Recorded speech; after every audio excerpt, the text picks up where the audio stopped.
In our first essay, what I found myself doing is I wasn't necessarily penalizing us heavily for MLA. I knew it was something new. Some of us may be comfortable with it, some of us may not. But I was really hoping that with the revision process, that would have kind of give it the time that it needs to really be addressed. So some of you with that first essay, I scored your first drafts and I said, review the handout on MLA formatting. Go back there. Because anything that I post, you guys, I am assuming whether you completed the reading of it or not, that expectation is there that they read this. This is something that they reviewed. And with the first paper, if it was pointed out that you need to review it again, then I had the expectation that, okay, maybe you didn't get it right on the first paper. We need to look at it again. But in no way should you perhaps, let's say, didn't get it right on the first paper, and then without addressing it, we didn't get it right on the second paper either. That tends to muddy a story of growth and improvement. Okay, so if we're going to really use our portfolios to kind of tell this story of how you've grown and improved, let's not leave MLA out of that discussion. Okay, so let me come to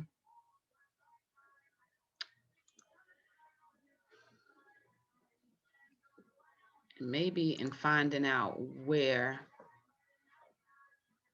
putting it in its own space. I believe it's one of these early readings. It may be,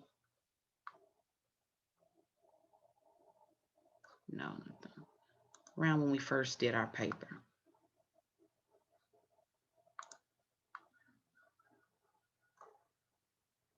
Sorry, you guys, look.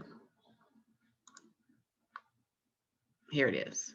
So I'll put this in its own week 6, because maybe even in me saying to you guys, go back and review it, maybe a student was unsure where it is to even review it. So I will put this in its own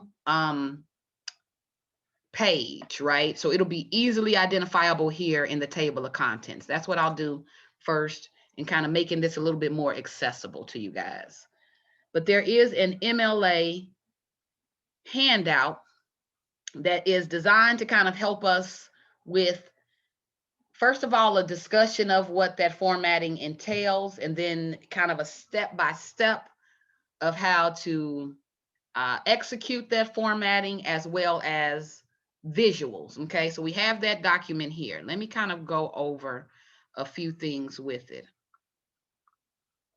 I'm going to download it only because looking at it in this window sometimes gets a little bit messy. So hold on, let me stop share for 1 second, and let me pull up the actual document.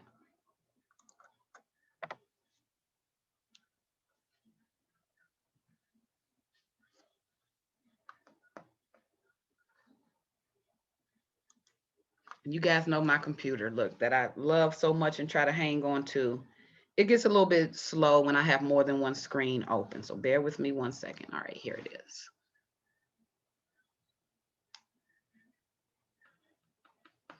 So I'll put this to in a space that's easy for students to access it. But we all need to come back to this particular document and kind of start our understanding of MLA format. And in kind of covering this, I hope that you guys are aware, you don't need to memorize it. MLA changes so often that I don't require you guys to memorize the format, not at all. But with a template, with an idea of what it's supposed to look like, you just make sure that your entries, whether we're talking about works cited page, or again, those in text or what they call parenthetical citations, making sure that they are appropriate. So hold on, I got something in chat. For the people who use Google Docs has a feature, yes, that helps you cite your sources in, yeah, so does Microsoft Word as well.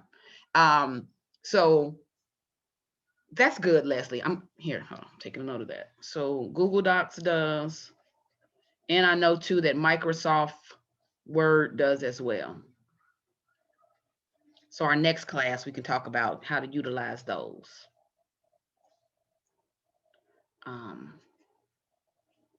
Yeah, they're MLA features. They both have an MLA feature that when you check it, you know, when it's selected, it will automatically set up your formatting of your page.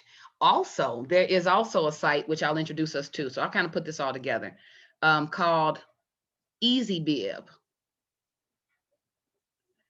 EasyBib is what I used to use in graduate school, where I would copy and paste a URL, so the URL address, put it into the citation maker on easybib.com. I just would take the URL, put it in there, click generate a citation, and it will take all of the information from that site and put it into an MLA citation. Last name first, the way it is supposed to be formatted. So there's a lot of options that you have to, yeah, me too. So there's a lot of ways you can bypass having to memorize the format. You don't have to memorize it, but we do have to make sure we're using it. Now that we do have to make sure we're doing. You can start revision as soon as you get it, Jariah. You already have the feedback. You already have the rubrics. Start on it ASAP would actually be my recommendation. But students in general will have all next week to work on it, but do not pause or procrastinate in getting started if you have it already. But with that being said,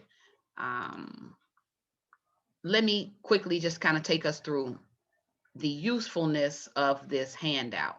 Now, while we do have electronic, what I call electronic cheats, because when I was in undergrad in high school, when we had to do this, you had to know the format. There was nothing to help you cite it. Now that, you know, again, we're a little bit more technologically advanced, there's so many options for you to get help with formatting your works cited page, as well as in-text citation. So make sure you guys are using them. But again, what we don't want to do is just totally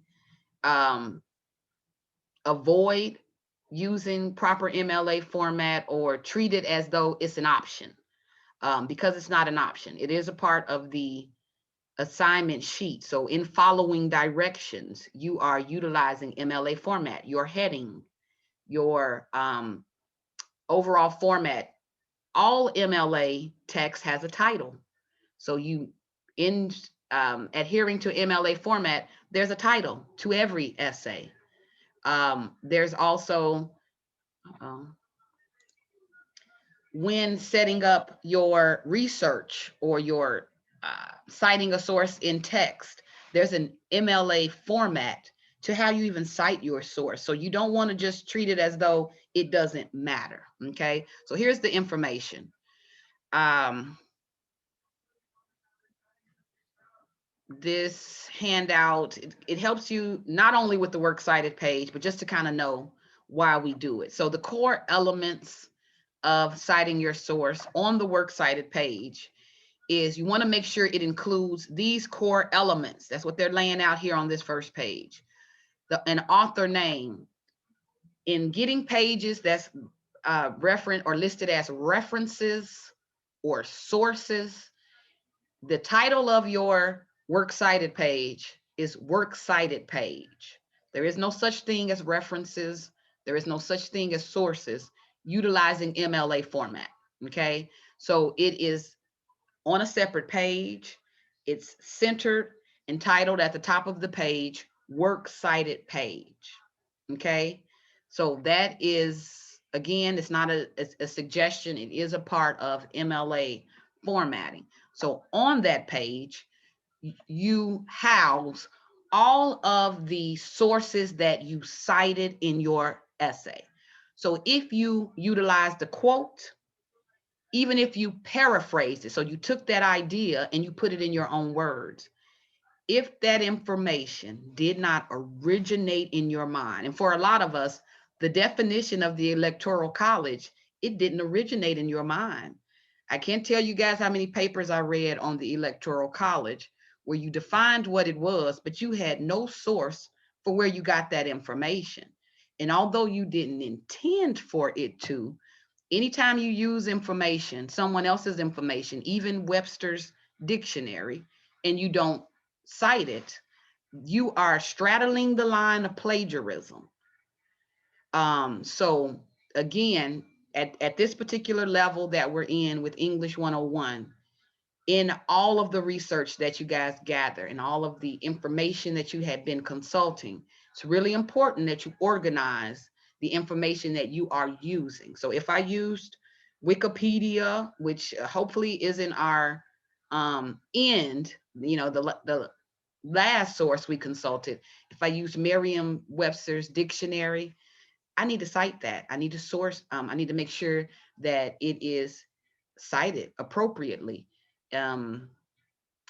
If, again, any idea that is not your own, you need to, no matter how little, even if there is no quotation around it, even if it isn't a direct quote, if you took what you've read and you used it and in order to make a point, you need to cite where you got that information from. Okay. That is a bottom line requirement, because what I saw in quite a few of the papers I've seen so far, I've seen things that'll raise my eye and say we're straddling plagiarism here. This is what we're doing. And for the first paper, I could understand we're kind of working through it, but with that second paper, we shouldn't be making just blatantly not referring to or referencing our research.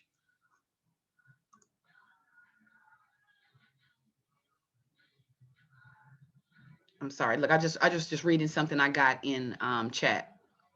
But didn't you say you use some proofreader? Oh yes. Oh, I see what you're saying, Emily. Yeah, Emily says, which I know you sent me this privately, Emily, but that's okay. She says, didn't you say you use some proofreader thingy to identify if we plagiarized? Yes. So each paper that comes in, it's scanned for originality. And I had some papers that came in and were scanned at 60% unoriginal, 48% unoriginal. Those are high numbers for that person, for students to then have 2 sources on a works cited page or 3 sources on a works cited page. No, clearly you've used more than 3 sources if 68% of your paper is showing up or being flagged as unoriginal. So I saw a lot of that. And what I do when it's flagged that high as unoriginal, first I'm aware that students are using research. So I'm okay if you have some ideas. But where we're looking at a paper that is your argument, it shouldn't ever be more somebody else's words than your words. So anytime we're looking at 68%, that's pretty much your research built this paper, not your ideas or your opinion. And it should never be like that. So in some cases where I'm grading, I'm like, we need to talk. Like, let's talk about what's happening here, just so I can make sure that I've talked to the student and we've addressed what perhaps may be happening here. But I just want you guys to really be aware of the seriousness of it, especially as you're moving out of my class. Let's say you're going on to a 102 class, or you're going on to a sociology, let's say medical terminology, any other class that will require that you use research. It's pertinent that if you learn nothing else from me, no matter how small that idea may be, if you use anything from anyone, you want to cite it, you want to make sure you are giving credit to your source. You want to do so in a way that is organized, not just let me copy and paste a URL. That's not citing a source. So yeah, we're going to spend just a little bit more time talking about that today. So for this paper, again,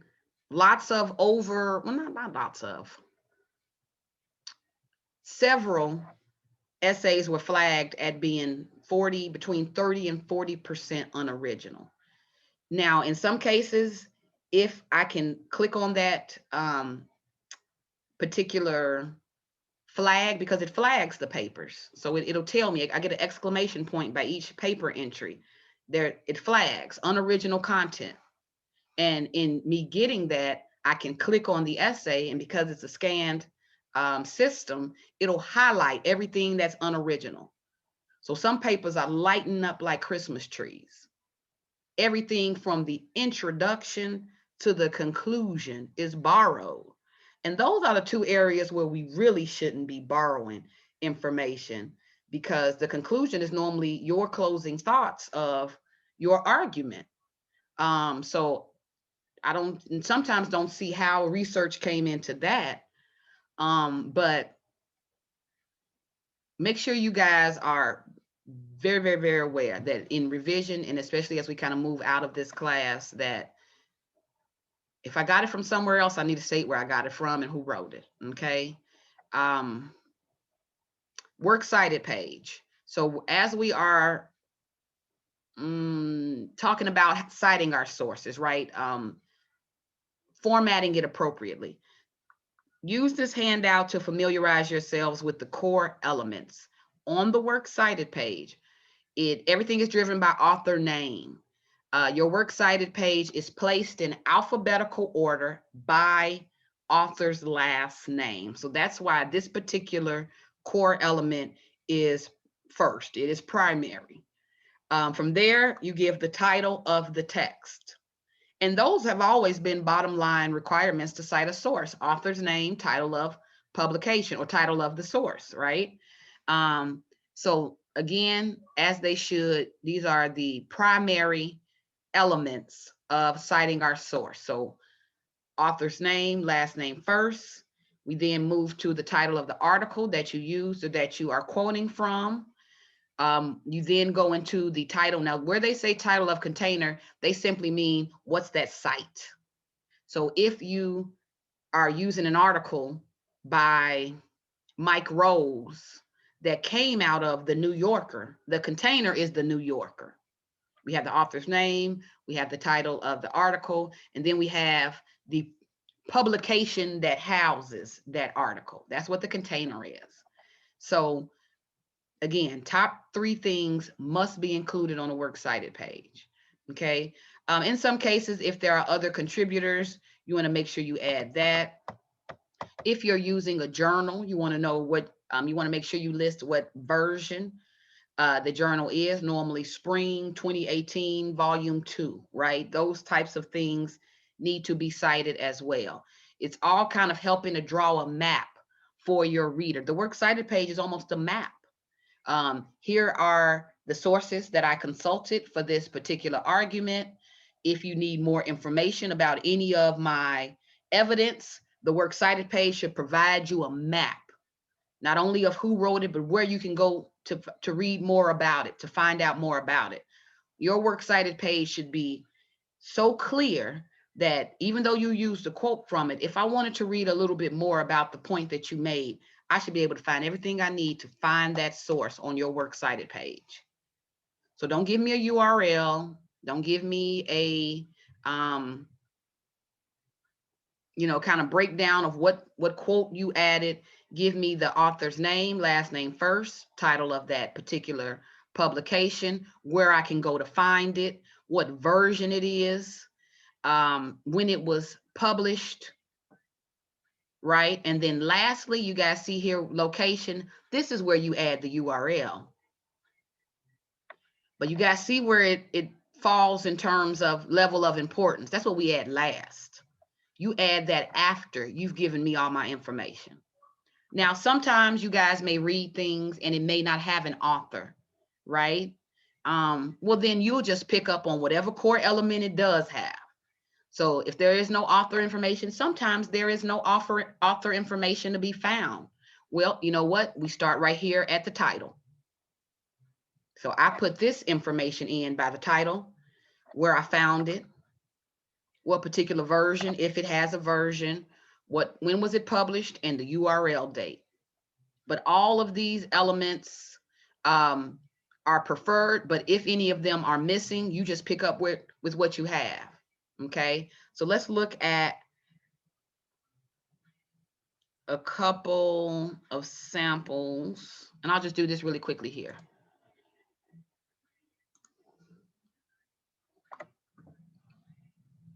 So here is, let's say you're using a book. Look, with this being 2020, sometimes, very seldom do we use books. But with me, you know, as an English major, books never go out of style. So I do use books. I do reference books if ever I'm utilizing quotes. So with a book, we use, again, still author name is first. That's primary. Last name first. We then go to the title of the book, if we're using a book, the publisher, and the date. So again, in the case of the book, I don't have a URL to include, so I don't add it. In the case of a book, I don't have a container to use, so I don't add it. But every other element that is required that I do have, I include it. Okay, so this is a proper MLA citation for this particular source. Now let's look at if we are utilizing an online article, which I think from most of your submissions, we're all using online articles, okay? This is what that citation should look like, okay? Now let me highlight this. Hold on, let me see if I can highlight this.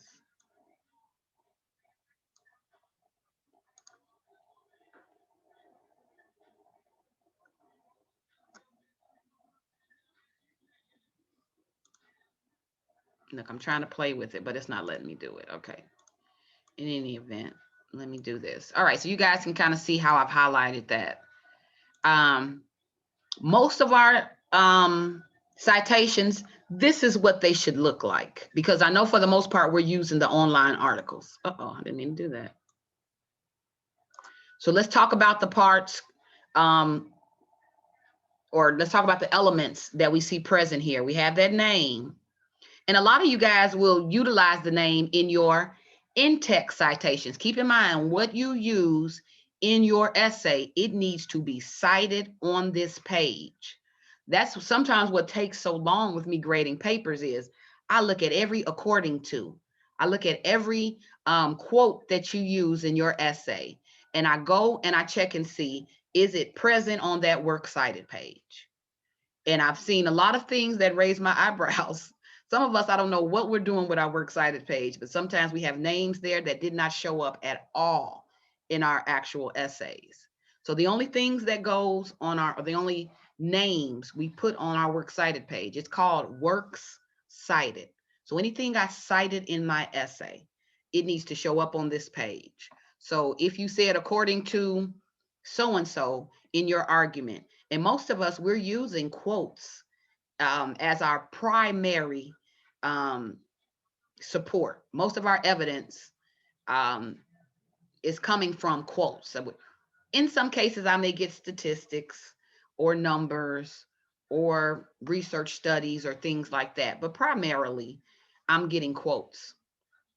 And with as many quotes as I see in some of these papers, I'm expecting to see, more elaborate works cited page, but I can get to the works cited page and I only see 2 sources.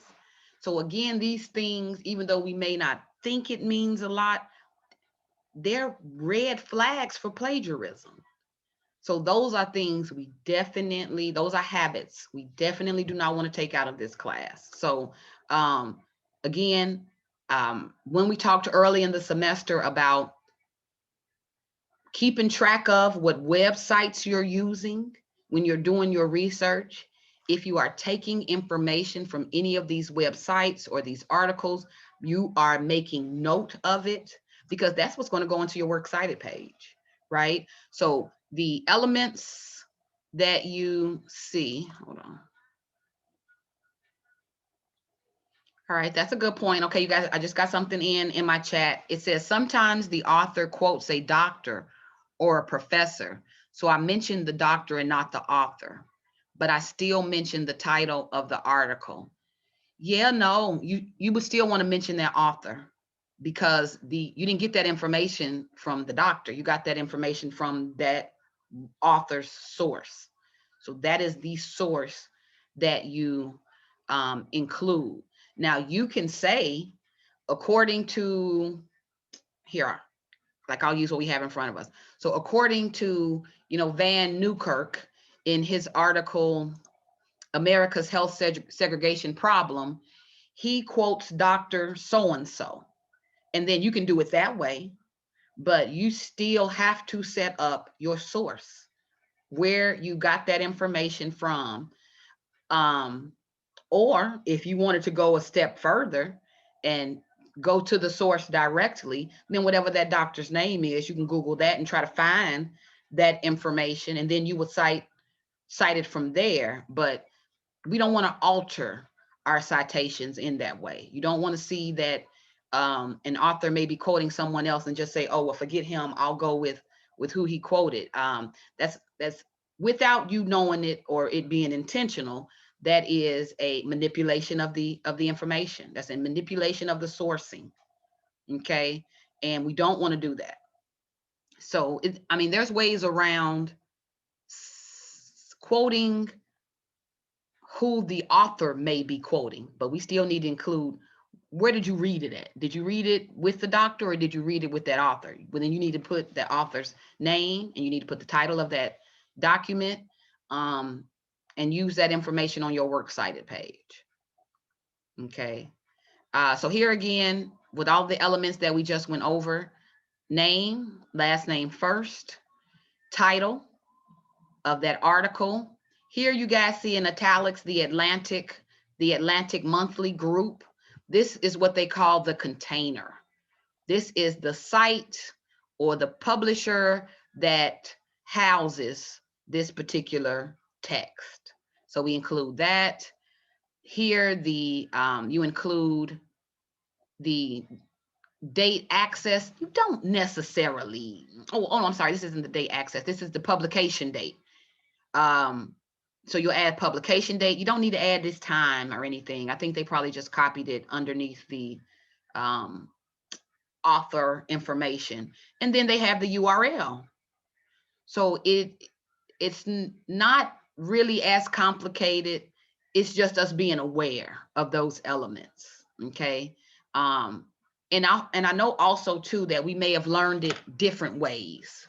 So just learn, only approach it from the way it's being taught in this class. Because again, I've told you, MLA has gone through many different changes. There is an MLA 5, MLA 6, MLA 7. This is MLA 8. There will be there's probably an MLA 10, but each one supersedes the previous one. So whatever we did in the past, now it's changed. I remember when I was in school with MLA, we didn't add the URL.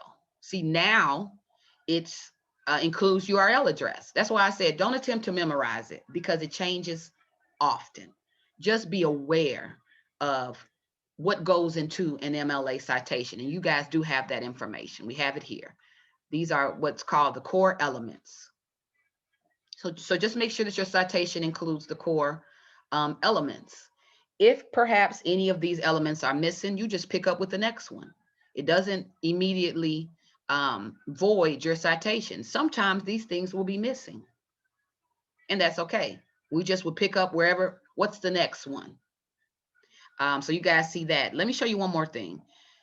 Now, some of us are awesome with works cited page. I can tell you may have some experience. Maybe you were writing in MLA in high school, but I see the citations follows those core elements. I see those core elements included. What I may add, or what note I may tell you is, your citation is formatted appropriately. Don't forget the hanging indention. Do you guys remember seeing that on any papers, hanging indention? I normally would save it for your works cited page. So I would leave a comment. I didn't see it. I'm sorry, Caesar. I didn't see any of that. On your first paper? No. Double check it, because I pretty much added it to every paper, because what was missing, unless I told you just to review MLA altogether. Now, only if it was looking appropriate would I maybe perhaps say, don't forget hanging indention. Now, if it wasn't in the ballpark, I may have just left the comment, review the MLA page. But if you had it, at least all of the core elements of MLA, I may have told you, well, watch your format by including hanging indention. So you see here how the citation margin begins here. And see, when we move to this second line, there is an indention that takes place. And what it does is it's helping to keep all of this information,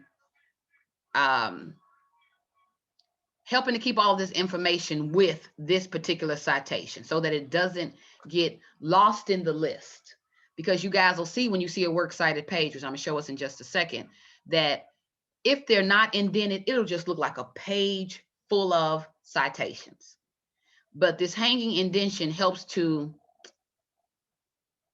characterize each one. So this hanging indention shows that this information is still a part of Van Newkirk's article, in the Atlantic. So normally students in the past, they'll tell me, so I know with MLA formatting, my works cited page needs to be double spaced, but I can't format it so that it does that second line hanging indention. What do I do? Now, Leslie brought up how Google Docs has a formatting that does it automatically. Google Docs will automatically, when you set up that MLA formatting, it will automatically indent the second line on a citation. It'll do it automatically. With Microsoft Word, when you are operating with that particular program, it will do it automatically.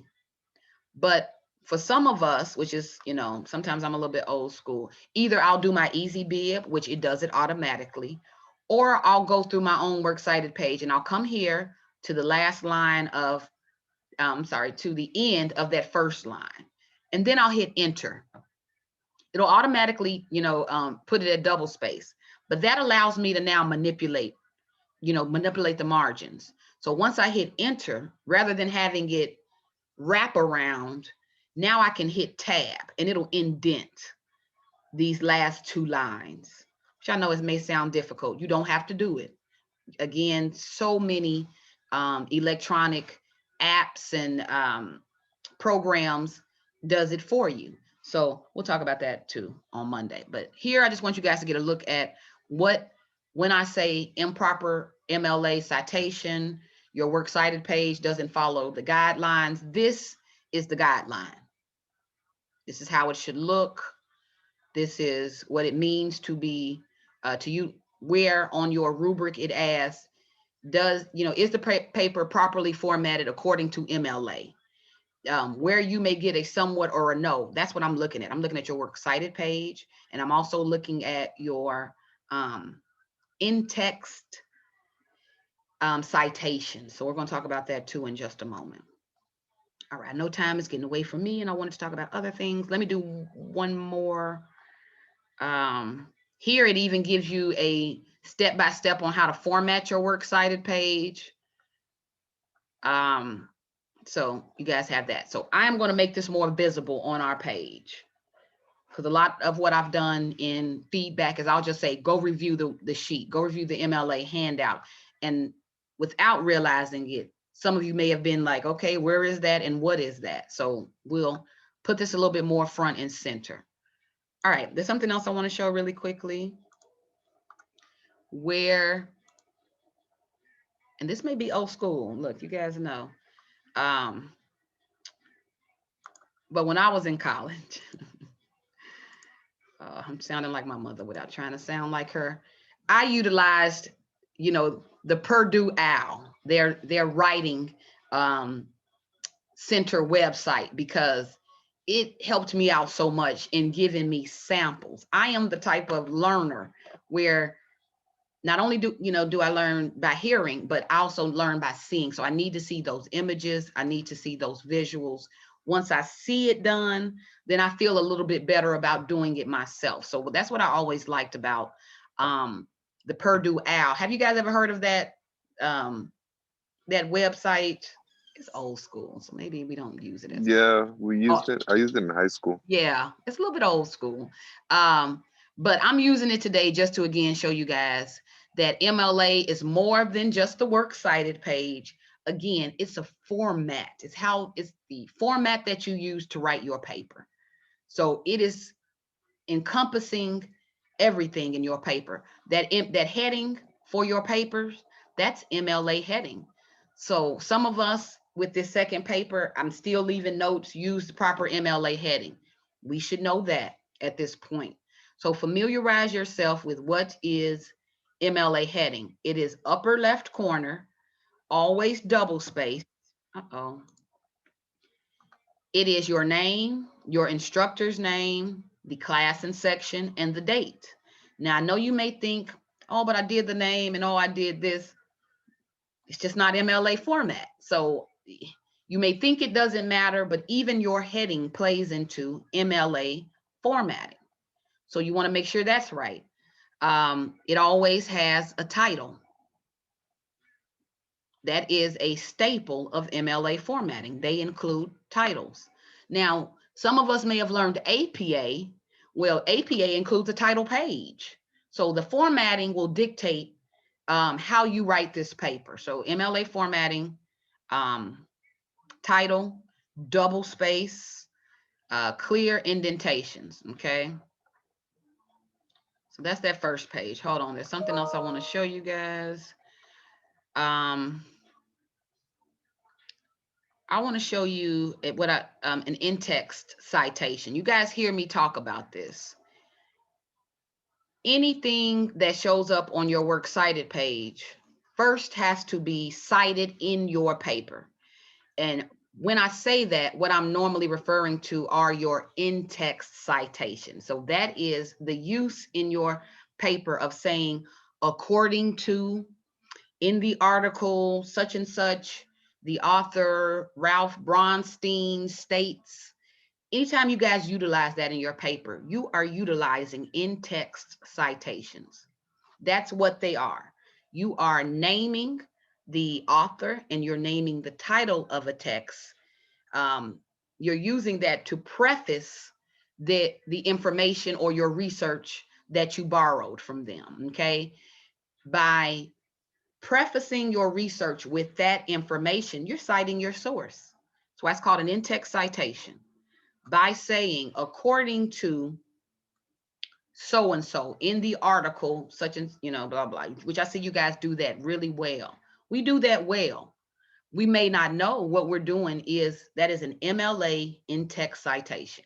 So a couple of examples of that is, let me move this.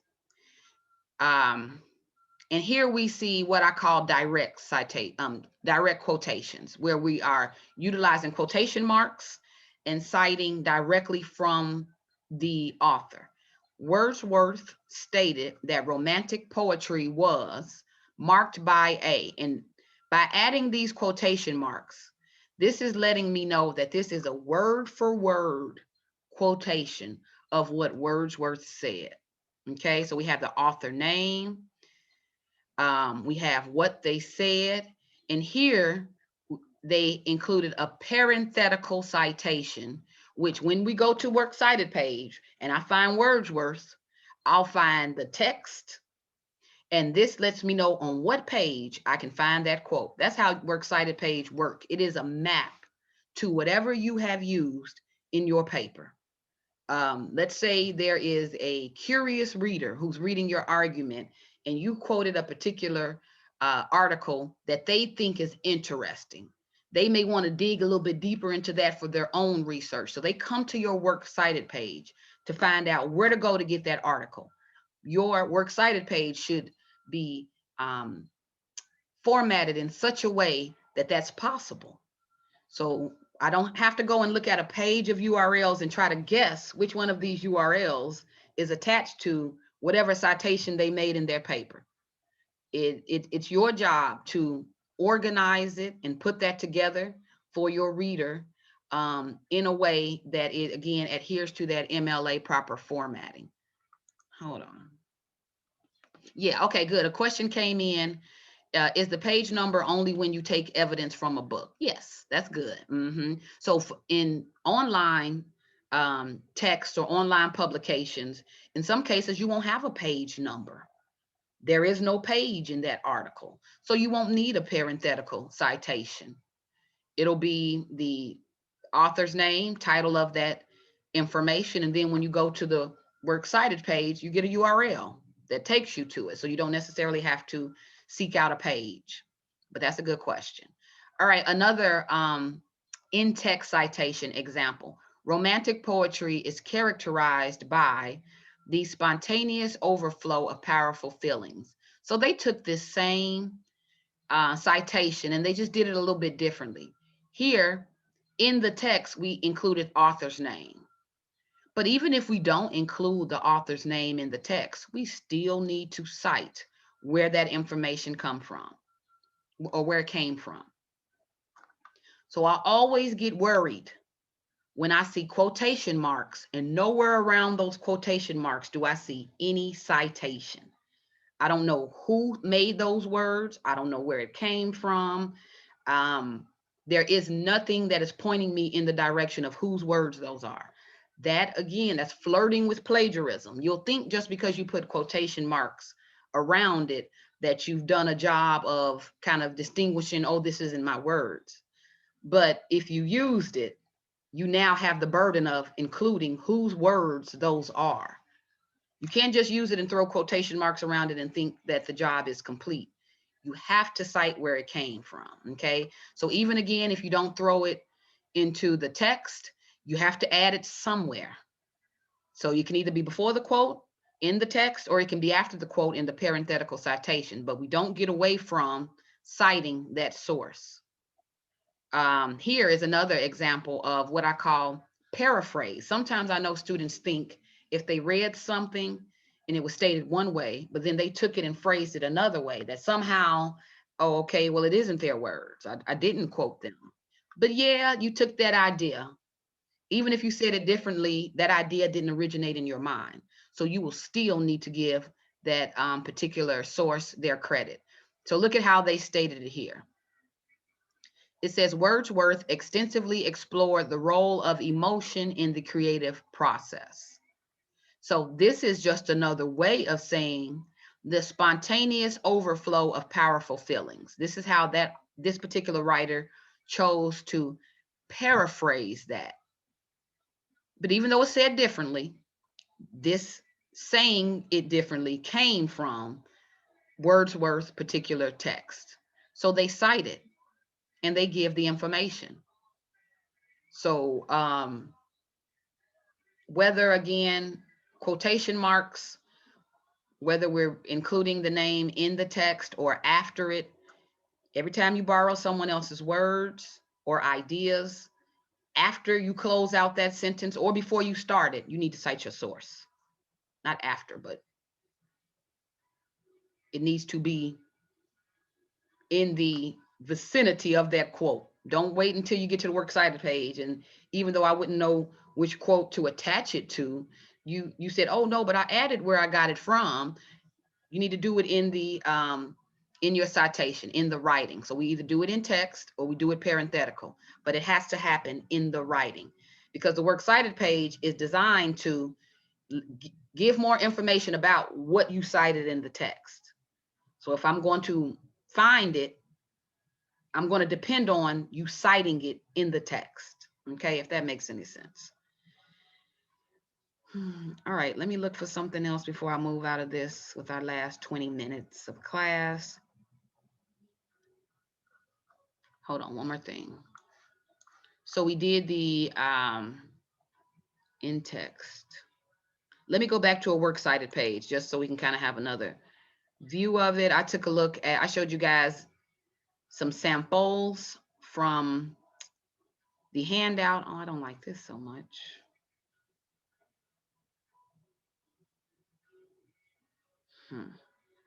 Oh, okay, here's a sample works cited page. Hold on.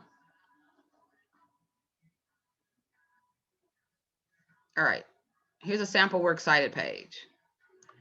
Look at how works cited, it's on its own page. So it shouldn't come immediately after your conclusion. After you've done with after you've completed your conclusion, if you're using Microsoft Word or Google Docs, I think these work the same. Control Enter is a page break. It'll start a new page. After you've completed your concluding paragraph, Control Enter we start a whole new page to set up our works cited page. We center at the top of the page, works cited. And then from there, we take all of the research we used in our paper, and now we organize it by author's last name in alphabetical order. Okay, so you guys see how we began with those core elements that I talked about earlier, that goes into a citation. Author name, last name always first, title of the text or publication, container, where you got that or where you found that article, date that it was published, URL.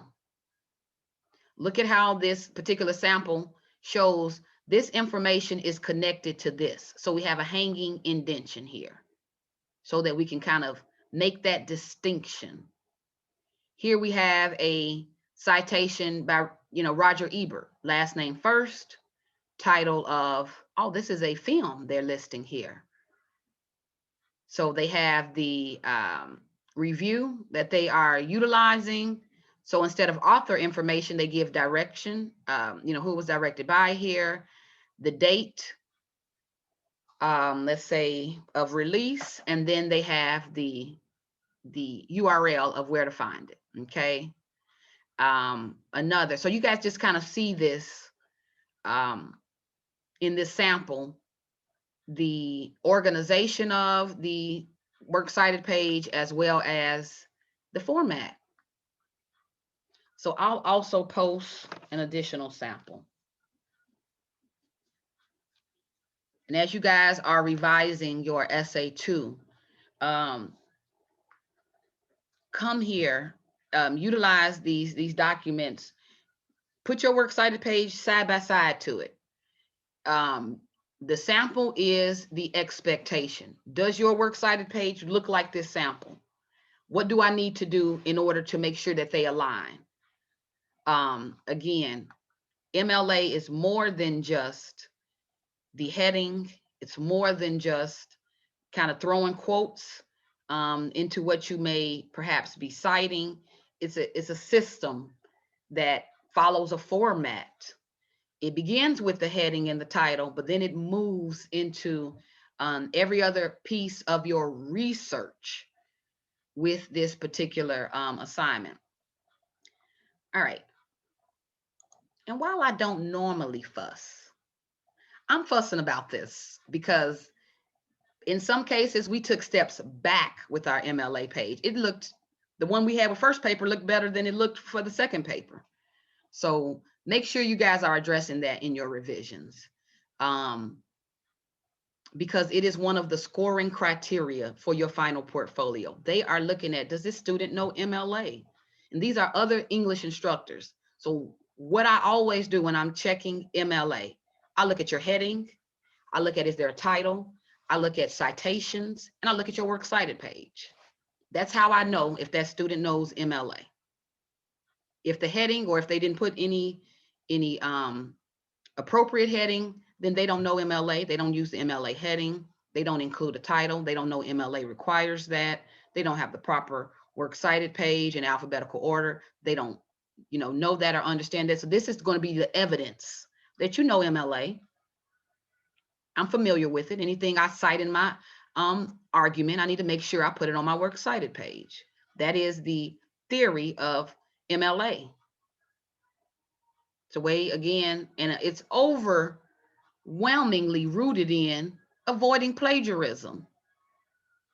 It's overwhelmingly rooted in giving proper credit to your sources. So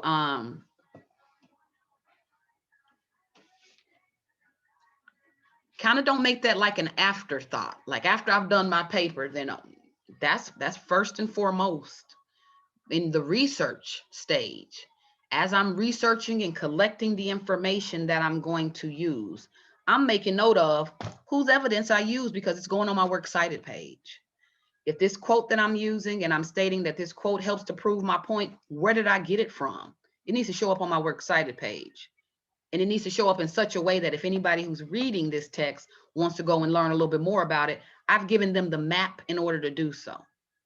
So that is the seriousness with which we need to take on MLA. It's not just a suggestion for you. It isn't just something that if you do it, you do it, and if you don't, you don't. It's going to start impacting the overall grade you get on it, and it's going to start, especially outside of this class, wink, wink. If you get into 102 or another class pulling that, they'll say, oh, I know they know not to do this. So it sets you up for dangerous territory, just to utilize research and not list at all where you got it from, not cite it at all, or not to attempt to. Whether intentional or unintentional, plagiarism is plagiarism. Okay. So keep that in mind. Also, with the arguments, if your paper was flagged at like 40% unoriginal, 60% unoriginal, you need to look at your argument, because are you pushing your argument or are you pushing the researcher's argument? Because the research is supposed to support your argument. There shouldn't be anybody else's argument but your argument. So if you have more of what somebody else said in your paper than what you said in your paper, you might just be pushing forward somebody else's argument. And that's not what I want us to do with our papers. So think of that as you guys are getting the results. I mean, not the results, your rubrics and your scored papers. In some cases, I'm saying, I'll ask the question, is this your argument or is this your researcher's argument? Are you just furthering an argument you picked up in your research? Because what we've learned in the rhetorical situation is, what we're looking at is, what do you do to persuade or convince your audience to adopt your point of view? It's your claim based on reasons you've outlined. So you need to argue or assert your position, and you use your research to support that. But the research doesn't drive your argument. And we need to kind of make sure that we're not moving our arguments in that way. With the first essay, I saw a little bit more of a personalization of the arguments. It could be the topics. Maybe you guys felt like you had more to say on those topics. I'm not sure. But find a way, even if you are not that interested in the topic, or maybe not sure how to approach the topic, find a way to connect to it so that you can make your own position on that plane. But you don't want to hide behind what somebody else has said and then kind of push their argument forward. You know, your claim is your claim. Where do you stand on that particular issue? And you guys understand as well that you can be as creative as you want to be with how you interpret that. It doesn't have to be a black and white line that you walk. And I'll give some examples. With the argument from our first paper about stereotype threat, right? What is name a particular stereotype threat and its negative implications on a community, right? That was broad. Oh, we could have took that so far. One student, well, actually several students, but one that just comes to mind, one student, in talking about stereotype threat, rather than going to race or going to what may be convenient or what we may automatically associate with it, this particular student thought a little bit outside of the box, right? And they talked about ageism, how we stereotype older individuals, and how a lot of times older individuals may embody that stereotypes. Well, see, that's creative. That's a different way of approaching the argument. You guys have the freedom and the autonomy to approach it from whichever angle you choose, but don't feel like you are confined to, I can only talk about it the way that these people have talked about it. You don't have to do it that way. Like you can, because this is your argument with your name in the heading, you can take this argument where you want to take it. What do you think about this issue? What do you think about this, what do you think about where you stand on that issue? We know sometimes you're either for it. Remember, you're either arguing the affirmative or you're arguing the negative, but there's also a middle ground. I agree, but So there's ways, there's avenues you guys can take this, your prompt, that you can make it your own, where we talked about making it insightful and beneficial to your audience. This is a new way for them to approach it. It's a new way to think about it. It is broadening the conversation, but try not to give the exact same conversation over and over and over again, because you can, assert your position. So again, with stereotype threat, I like that instead of again talking about a race, which could have easily been convenient, we're thinking a little bit outside the box. Ageism, another with the stereotype threat, was the stereotype of the angry Black woman. One student made a point that some women silence themselves. They go along to get along to avoid that confrontation or the label or stigma of being the angry. Like that is, I'm sure it's been said before, but that's a different way of looking at it. You know what I mean? So try to think of what's a different way I can approach this. What's a different way I can look at it? Because, some arguments they were reading like they were the same arguments. There is no new fresh take. There is no new way of looking at it. There's no new way of approaching it. And what I like about each class, teaching this class, is each class is infused with new ideas. So kind of bring those ideas into your arguments. Let's talk about really quickly that electoral college question, that electoral college prompt, where it'll ask, should the electoral college exist or is it outdated, right? You think you have two options. Shall I just talk about no, it shouldn't exist, or yes, it's outdated, but you can go other places with that. You don't have to kind of stay within those confines. If you feel that it's outdated, discuss what specifically is outdated. And I think I saw a couple of students approach it that way, with this kind of being a modern, technologically advanced society. They kind of brought up a discussion of social media. That's a fresh way of looking at this, right? And how before with the electoral college, and where people were, information wasn't always readily available, people depended on the elector to make that final decision, because in some cases they weren't aware of certain issues or certain things, so they would default to that elector.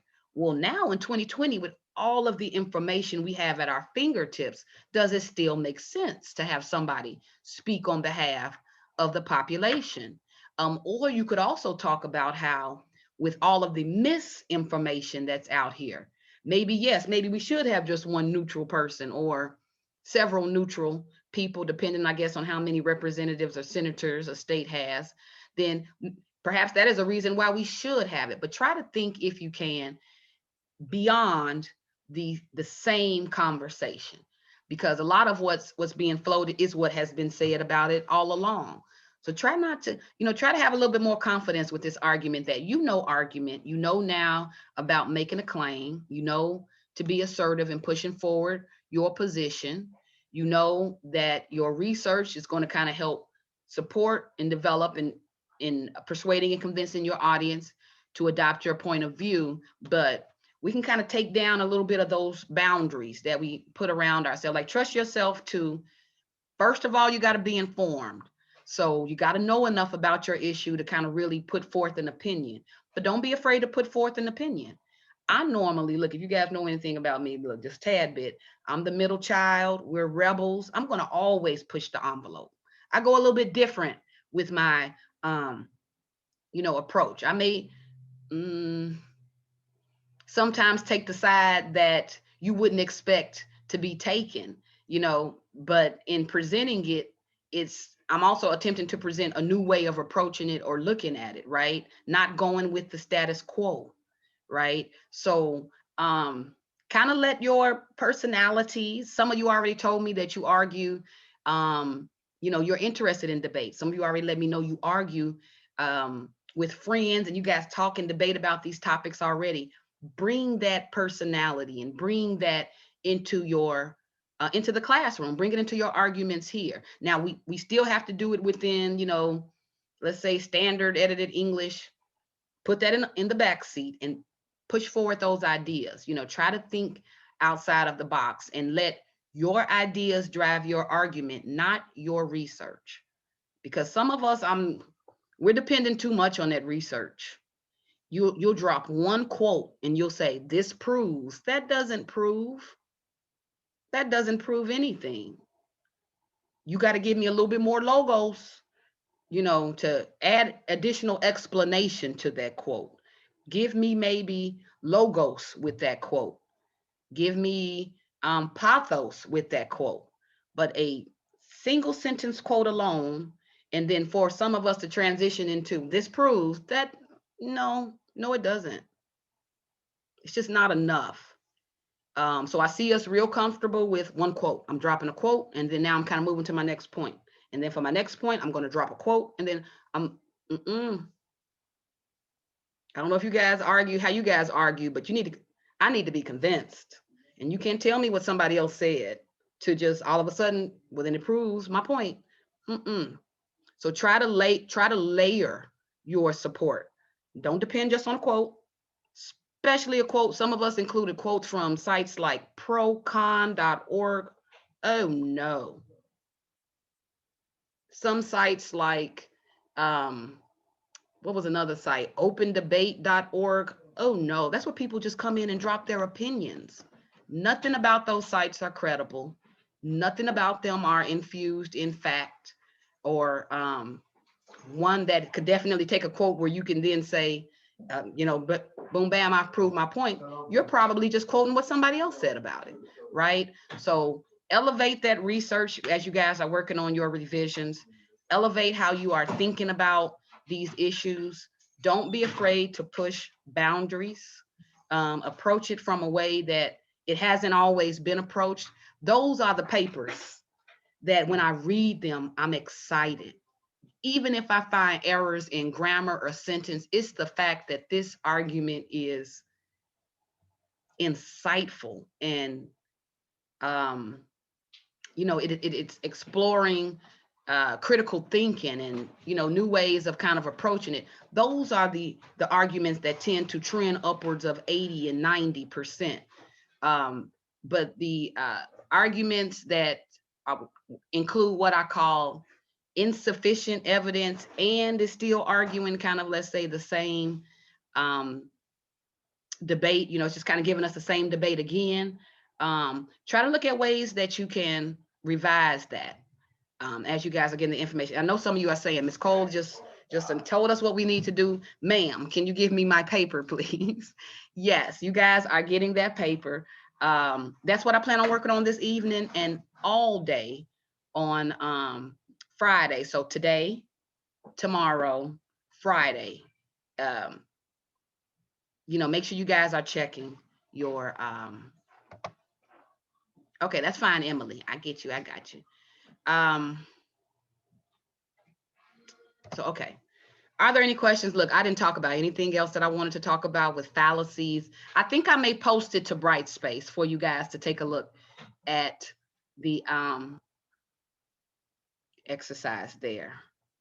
But we are out of time. So before I dismiss, did anybody have any questions on MLA citation, the MLA works cited page?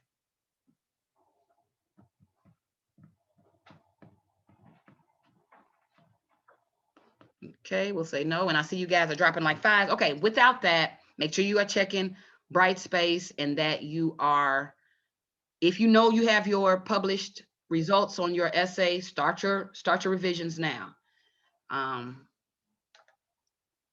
Let's not wait. For those of you who don't have it or don't see your essay 2, we'll talk about rebuttals on Monday when we come back, but also look for that too. We'll talk about rebuttals on Monday. Check Brightspace. I'll reiterate everything we talked about today so you guys are clear on the weekend homework expectation. Okay. All right, my good people. For now, those of you who are working on the e-portfolio, I have an e-portfolio assignment this weekend, so check for that on Brightspace. I'm doing that as soon as we log off. All right, my good people, enjoy the rest of your day. Make sure you do something this weekend to enjoy yourselves, and we'll touch base again on Monday. Check Brightspace, check your assignments. Have a nice weekend, Miss Cole. All right, you too. See you, Faith. Oh, I'll email you back, Faith. Okay, yes, please. Thank you. Okay, no Have worries. a nice weekend, Ms. Cole. All right, you too. Thank you, Alex. Even though Alex, look, Alex, did you leave yet? I was wanting to tell him he was supposed to have a debate, and we didn't do it today because I'm running my mouth, but he has to do it Monday. And Alex has twice dropped out of the debate talking about, oh, he got problems with his mic, oh, his problem with his video, you know, like little bullshit. Yeah, he trying to finesse. And I know what he doing, because he keep doing it. And I wanted to catch him, but I'm gonna shoot him an email. If you do it again, you forfeit. Period. Forfeit. It's a forfeit. Your opponent wins, and you get no points for the assignment. So I'm gonna quit fucking with him. He keep playing. He did it twice. And he wait until it's time for the debate come on. And then when it's time is when he tell me, oh, I'm having a problem with my mic. Oh, I'm having a problem with this. So he keep doing that shit to me. He got to stop that. So I can give the money for the I don't know. Come on.